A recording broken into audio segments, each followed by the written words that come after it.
Hello students, আজকে আমি তোমাদের ক্লাসে যেটা আলোচনা করব ওয়েস্ট বেঙ্গল বোর্ডের ক্লাস 10-এর lesson 6 Bengal medium sea fever, John ম্যাসফিল্ডের লেখা। এই সি ফিভার মানে হচ্ছে সামুদ্রিক পীড়া। সামুদ্রিক পীড়া বলতে যে willing to go to the sea side or sea, মানে সমুদ্রে যাবার প্রবল ইচ্ছা, তীব্র বাসনা। ঠিক আছে, তীব্র বাসনাটাকে বলা হচ্ছে সি ফিভার। সমুদ্রে যাবার, সমুদ্রের প্রাকৃতিক সৌন্দর্য দেখার জন্য কবির মধ্যে যে বাসনা জেগেছে, এই কবিতার মধ্যে তিনি তুলে ধরেছেন, এই কবিতার মধ্যে তিনি সুন্দরভাবে ফুটিয়ে তুলেছেন। তা এই কবিতার একটু মূল বৈশিষ্ট্য দিয়ে দেয় কয়েকটা লাইনের মধ্যে। তোমরা দেখো, আমি বোঝানোর চেষ্টা করছি তোমাদের। The poem speaks of the excitement, কবিতার মধ্যে যে বক্তব্যটা, এখানে উত্তেজনা, কার উত্তেজনা? দ্য পোয়েট, কবির, ফিলস, অনুভব হয়েছে, অ্যাট দ্য অ্যান্টিসিপেশন। অ্যান্টিসিপেশন মানে হচ্ছে কি? প্রতীক্ষা। কিসের প্রতীক্ষা? অনুভব হয়েছে of a sea voice. Sea voice মানে সি জার্নি, সামুদ্রিক ভ্রমণের জন্য কবির মধ্যে যে প্রতীক্ষা এসেছে বা প্রতীক্ষা রয়েছে, সেইটা এখানে বর্ণনা হয়েছে। The passionate description of the seascape. Passionate মানে হলো যে কিসের অনুরাগী? ডেসক্রিপশন অফ দ্য সিস্কেপ, বর্ণনা। কিসের বর্ণনা? সামুদ্রিক দৃশ্যের বর্ণনায় সে খুবই উৎসাহী। অনুরাগী বা উৎসাহীটা প্রকাশ পেয়েছে। রিভেলস মানে প্রকাশ পেয়েছে। দ্য এটার্নাল ডেজার মানে চিরন্তন ইচ্ছাটা প্রকাশ পেয়েছে। অফ এ ম্যান, একটা মানুষের, এখানে কবির। ঠিক আছে, কবির ইচ্ছাটা প্রকাশ পেয়েছে। To seek the Splendor of nature, প্রাকৃতিক সৌন্দর্য খোঁজার তীব্র ইচ্ছাটা প্রকাশ পেয়েছে। এখানে প্রাকৃতিক সৌন্দর্য বলতে সমুদ্রের প্রাকৃতিক দৃশ্যের কথা বর্ণনা হয়েছে। এবার আমরা পুরোপুরি কবিতাটায় ফিরছি। I must go down to the seas again, আমি আবার অবশ্যই যাব সমুদ্রে, অর্থাৎ আমি অবশ্যই সমুদ্রে পাড়ি দেব। টু দ্য লনলি সি, নির্জন সমুদ্রে। অ্যান্ড দ্য স্কাই, আকাশ থাকবে। অ্যান্ড অল আই আস্ক, যেটা আমার দরকার, যেটার জন্য আমি বলছি, ইজ এ টল শিপ। তা কবির কী কী লাগবে? What kind of things is the poet asks, is the poet আক্সিং। তাহলে বা ইজ, কবি কী কী জিনিস চাইছে যাওয়ার জন্য? তাহলে এ টল শিপ, একটা লম্বা জাহাজ। অ্যান্ড এ স্টার, একটা তারা। টু স্টিয়ার হার বাই, এই স্টিয়ার মানে কি? গাইড করবে। কাকে? হার বলতে এখানে জাহাজটাকে। জাহাজ যদি চলমান হয় তাহলে আমরা ওটা ফিমেলের উদ্দেশ্যে ইউজ করি, আর যদি জাহাজ থেমে থাকে মেল ব্যবহার করি, মেলের উদ্দেশ্যে। ঠিক আছে, তাহলে কবি কি কি লাগবে? এ tall ship and a star. ঠিক আছে, অ্যান্ড দ্য হুইলস কিক, এবং চাকার যেটা ধাক্কা, যে ধাক্কার সাহায্যে জাহাজটা এগিয়ে যাবে। অ্যান্ড দ্য উইন্ড সং, বাতাসের গান। বাতাসের গান মানে জোরালো বাতাস বইলে একটা আওয়াজ হয় শাঁসা করে, সেইটাকে কবি বলছে বাতাসের গান। অ্যান্ড দ্য হোয়াইট সেলস, সাদা পাল। হোয়াইট সেলস শেকিং, যেটা সাদা পাল আলোড়িত হবে বা আন্দোলিত হবে হাওয়াতে, তার জোরেই বেরিয়ে যাবে জাহাজটা দ্রুত।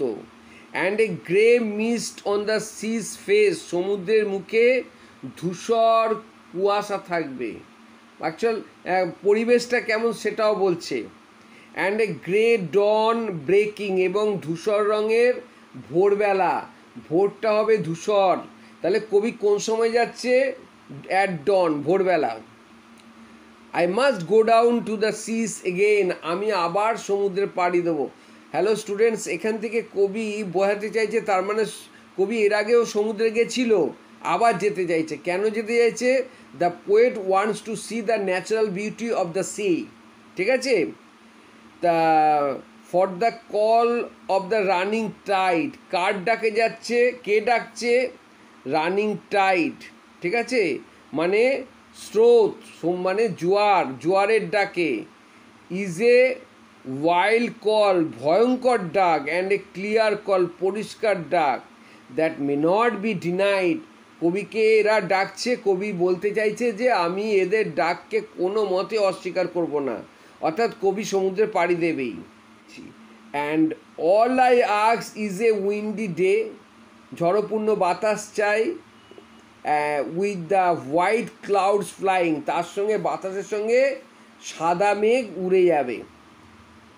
অ্যান্ড দ্য ফ্লাং স্প্রে, এবং জলীয় কণা ছড়িয়ে থাকবে। অ্যান্ড দ্য ব্লন্ড স্পাম, এবং ফেনাও ছড়িয়ে ছিটিয়ে থাকবে, অর্থাৎ বাতাসের জোরে দূরে দূরে ছড়িয়ে যাবে। And the sea girls crying, সেই সময় তোমার সিগাল মানে হচ্ছে সামুদ্রিক পাখি, হ্যাঁ, সেই সামুদ্রিক পাখির ডাক থাকবে।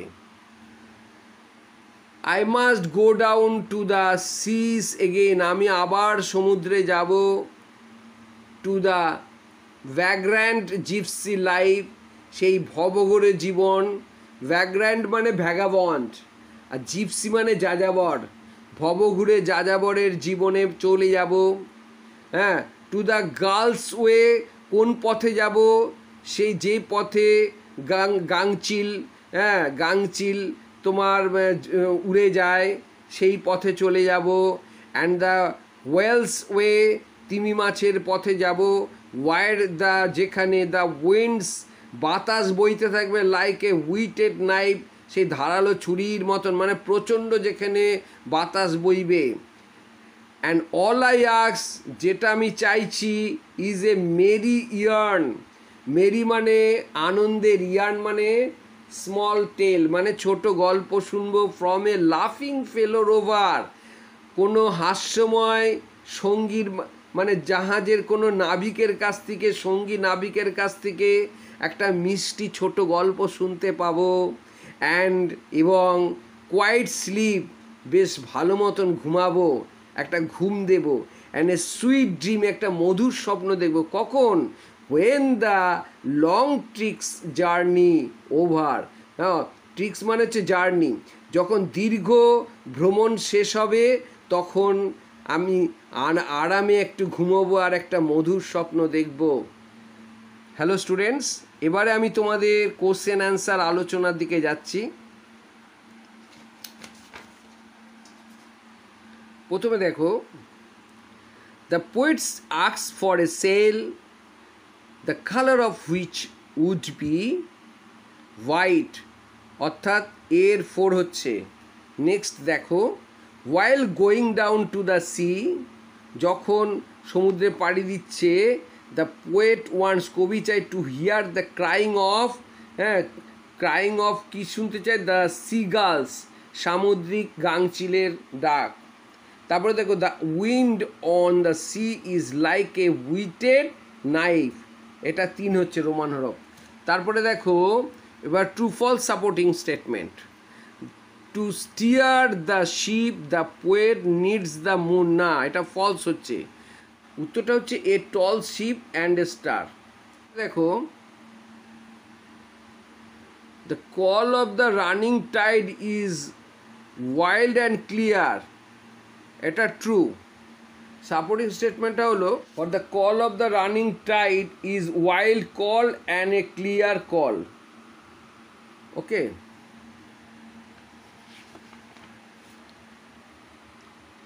তারপরে দেখো, the poet is going out to the sea for the first time, এটা ফলস হচ্ছে, কেননা যেটা হবে I must go down to the seas again. ঠিক আছে, আই বলতে এখানে দি পোয়েট। আচ্ছা, এবার কোশ্চেন আনসারে আমরা আসছি। During what time of the day does the poet wish to go down to the seas? দেখো উত্তরটা বলছি, দেখো দি পোয়েট উইশেস হবে, কেননা ডাস থাকার জন্য। এই যে এখানে দেখো ডাস আছে, এই যে does. The poet wishes to go down to the sea at dawn. At dawn, DAWN, মানে ভোরবেলা। What kind of day does the poet prefer for selling?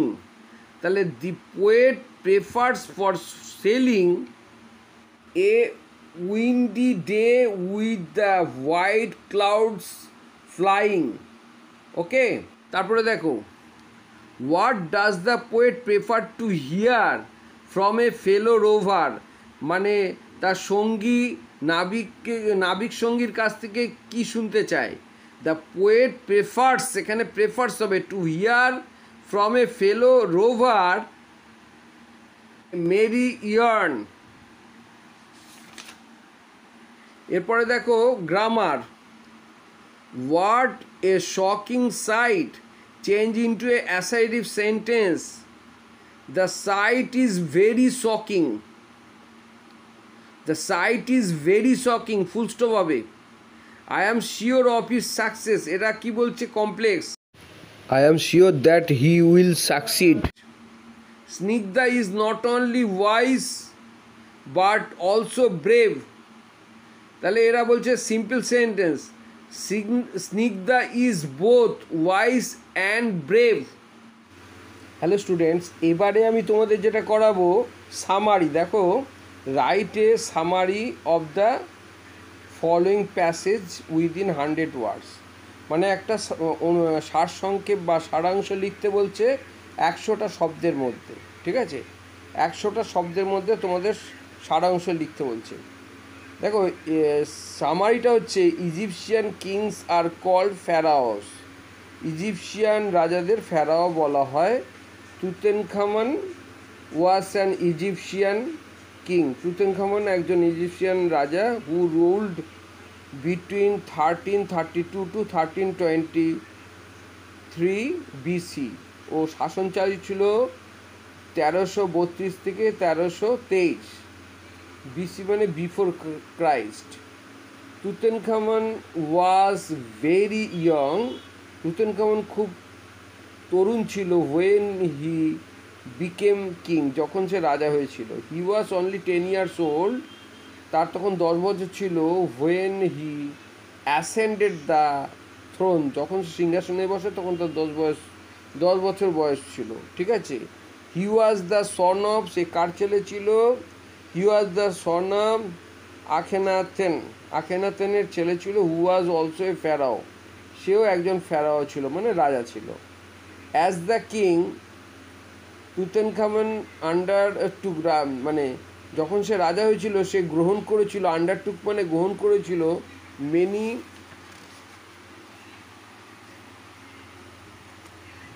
Many building project, মানে পাকা বাড়ি তৈরি করার প্রকল্প নিয়েছিল। দিস বিল্ডিং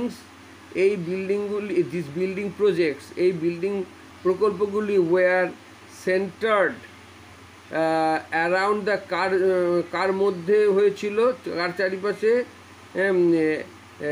থিবেস অ্যান্ড কার্নাক, এই শহরগুলির কে ঘিরে হয়েছিল। তুতেনখামন নির্মাণ করেছিল মেনি টেম্পেল, অসংখ্য মন্দির করেছিল। অ্যান্ড মনুমেন্টস, স্মৃতিসৌধ করেছিল। অ্যাট দ্যাট টাইম, সে সময় মেনি টেম্পলস, অনেক মন্দিরগুলি ওয়ার ইন রুইন্স, ধ্বংসপ্রাপ্ত ছিল। তুতেনখামন অর্ডার দেম, তুতেনখামন আদেশ দিয়েছিল টু বি রিবিল্ড, পুনরায় নির্মাণ করতে। Tutankhamun had various physical disabilities, শারীরিক অনেক সমস্যা ছিল। He suffered from ill health for a long period in his life, শরীর খারাপের জন্য সে দীর্ঘ সময় ভুগেছিল তিনি। Tutankhamun required the support of a cane, Tutankhamun একটা লাঠির সাহায্যে টু ওয়াক হাঁটত, because of his physical disabilities, শারীরিক অসুস্থতার জন্য বা প্রতিবন্ধকতার জন্য। ইন অ্যানসেন্ট ইজিপ্ট প্রাচীন মিশরে দি বডি অফ এ ফ্যারাও মানে রাজাদের শরীরটাকে ওয়াজ প্রেজার্ভ মরে গেলে আর কি সংরক্ষণ করতো আফটার ইজ ডেথ মৃত্যুর পরে।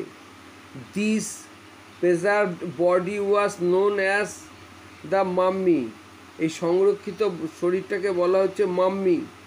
দ্য প্রেজার্ভ বডি অফ তুতেনখামেনের যে সংরক্ষিত শরীরটা ওয়াজ ডিসকভার্ড আবিষ্কার করেছিল by Howard Carter an Englishman, একজন হাওয়ার্ড কার্টার ইংরেজ লোক, সে আবিষ্কার করেছিল। হি ডিসকভার্ড তুতেনখামেনস টম, কবরটা আবিষ্কার করেছিল ইন 1922, 1922 সালে। The Tom was nearly intact, মানে কবরটা প্রায় অক্ষত ছিল। হোয়েন ইট ওয়াজ ডিসকভার্ড, যখন সেটা আবিষ্কার হয়। The discovery of Tutankhamun's tomb, তুতেনখামেনের কবরটা আবিষ্কারটা অ্যাট্রাক্টেড আকর্ষিত হয়েছিল wide interest all over the world, সারা বিশ্বব্যাপী আগ্রহের সঙ্গে আকর্ষিত হয়েছিল। দ্য ডিসকভারি স্পার্কড, এই আবিষ্কারটা ছড়িয়ে যায় an interest in ancient Egypt, মিশরীয়রা আগ্রহের সঙ্গে এটাকে গ্রহণ করেছিল। হ্যালো স্টুডেন্টস, এবারে দেখবে আমি কিভাবে এটা সামারি করেছি। আগে সামারি সম্বন্ধে দু একটা কথা বলি। সামারি হচ্ছে সারসংক্ষেপ, অর্থাৎ ওটা যদি 300টা ওয়ার্ডে থাকে তোমাকে 150টা ওয়ার্ডে করতে হবে। যদি ধরো 200টা ওয়ার্ডে থাকে তাহলে কটা হবে? 100টা। এইভাবে করতে হবে। আগে পড়ে মানে বুঝে নিজের ভাষা দিয়ে সেটা লিখলে সব থেকে ভালো হয়, ঠিক আছে? হ্যাঁ, অবশ্যই এখান থেকে কয়েকটা শব্দ চয়ন করা যেতে পারে, অর্থাৎ নেওয়া যেতে পারে, বাট মূলত তোমার নিজের থেকে শব্দ বা বাক্য ব্যবহার করতে হবে। এখান থেকে সেন্টেন্স নেওয়া না নিলে খুব ভালো হয়, ঠিক আছে? এবার আমি এটা তোমাদের জন্য আগে থেকে করেছি, দেখো তোমাদের আগে থেকে করে রেখেছি, আমি তোমাদের দেখানোর চেষ্টা করছি।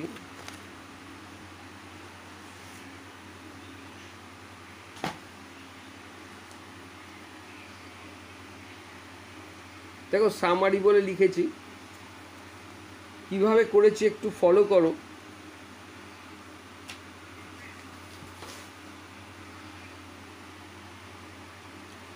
Tutankhamun, an Egyptian king, ruled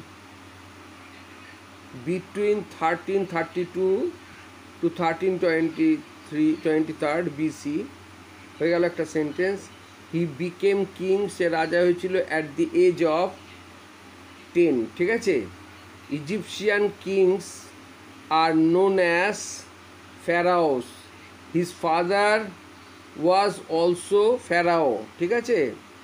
he build many buildings, সে অসংখ্য বিল্ডিং করেছিল, টেম্পেল করেছিল, রিবিল্ড রুইন্ড টেম্পেলস, ঠিক আছে? এই যে টেম্পেলস অ্যান্ড মনুমেন্টস, ঠিক আছে? হি সাফার্ড ফ্রম, সে ভুগেছিল, ফ্রম হিজ ফিজিক্যাল ডিসএবিলিটিস, শারীরিক অক্ষমতা থেকে, শারীরিক সমস্যা বা শারীরিক প্রতিকূলতা থেকে অনেক তিনি কষ্ট পেয়েছিলেন। ফর এ লং পিরিয়ড, দীর্ঘ সময় ধরে, ঠিক আছে? হি ইউজড কেন, উনি একটা লাঠি ব্যবহার করতো, কখন? ডিউরিং ওয়াকিং, হাঁটার সময়। ফর হিজ ডিসএবিলিটিস, শারীরিক শারীরিক প্রতিবন্ধকতার জন্য। হাওয়ার্ড কার্টার, ওই ইংলিশ যে ব্যক্তি, ডিসকভার্ড দ্য, আবিষ্কার করেছিল প্রেজার্ভ বডি অফ তুতেনখামেনস ইন 1922, 1922 খ্রিস্টাব্দে তুতেনখামেনের মানে সংরক্ষিত কবরটা উনি আবিষ্কার করেছিল 1922-এ। তা তুতেনখামেনস ইনট্যাক্ট টম, মানে অক্ষত কবরটা, অ্যাট্রাক্টেড মানে আকর্ষিত হয়েছিল all over the world including ancient Egypt. আমি তোমাদের এটা তাহলে সামারিটা বললাম। Write a newspaper report within 100 words on the incident of burglary in A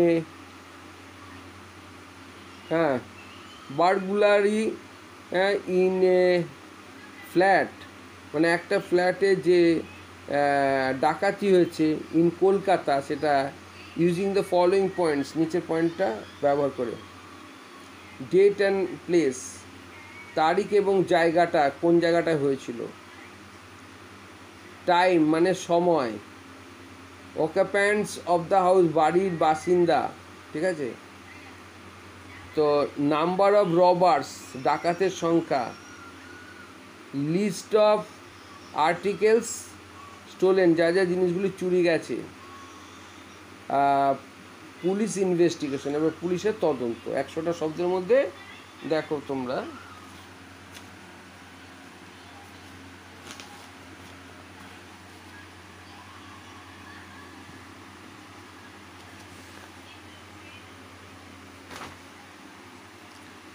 A terrible burglary in Kolkata, ঠিক আছে। একটা ভয়ঙ্কর ডাকাতি হয়েছে কোথায়? কলকাতায়, বাই স্টাফ রিপোর্টার। এটা বাই স্টাফ রিপোর্টার এইভাবে লিখতে হয়, ঠিক আছে। কলকাতা 30 মার্চ 2025 কোলন দিতে হয়। হ্যাঁ, বাই দি বাই রিপোর্ট সবসময় পাস্ট টেন্সে হয় মূলত।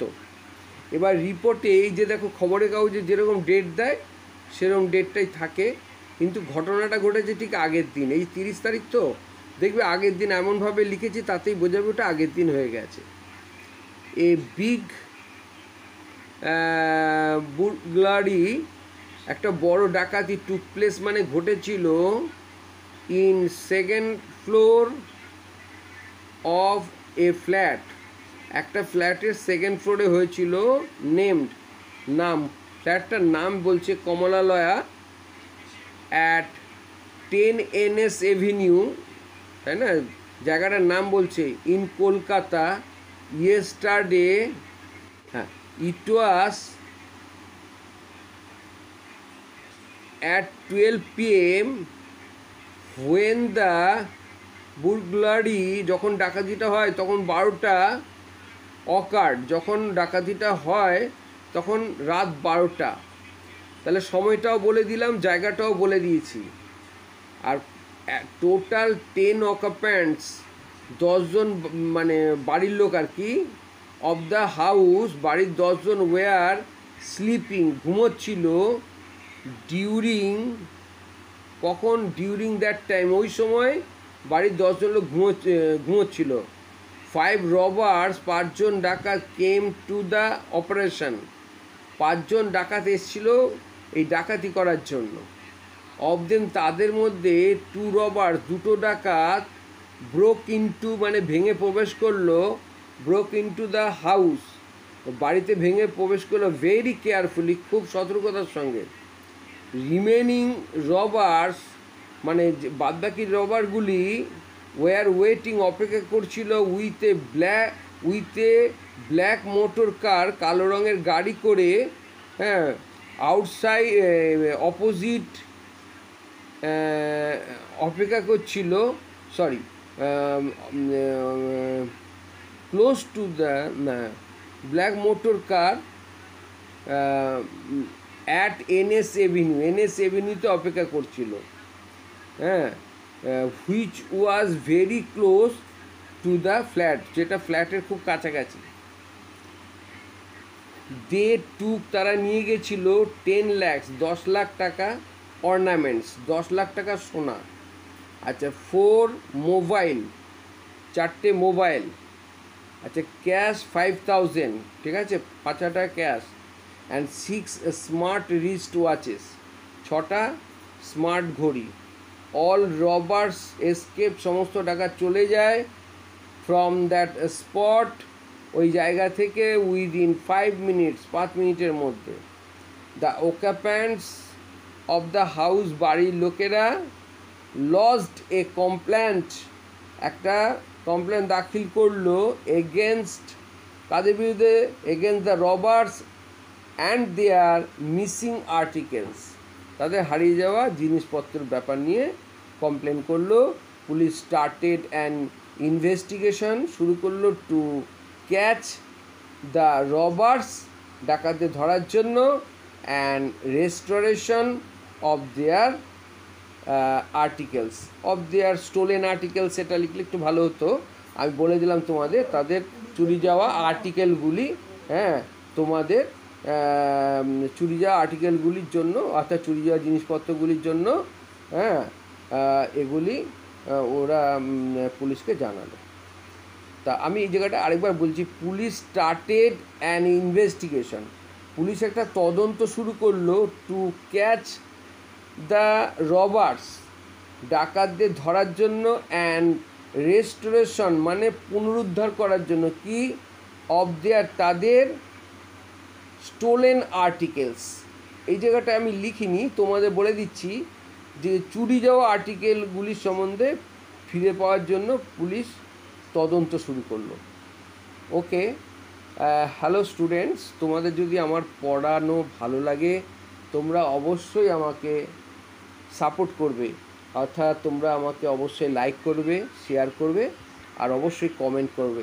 অ্যাকচুয়ালি কমেন্ট করলে আমি বুঝতে পারবো কোথায় সমস্যাটা হচ্ছে তোমাদের, বা তোমাদের কিছু জানানোর থাকলে অবশ্যই জানাবে। Thank you for watching.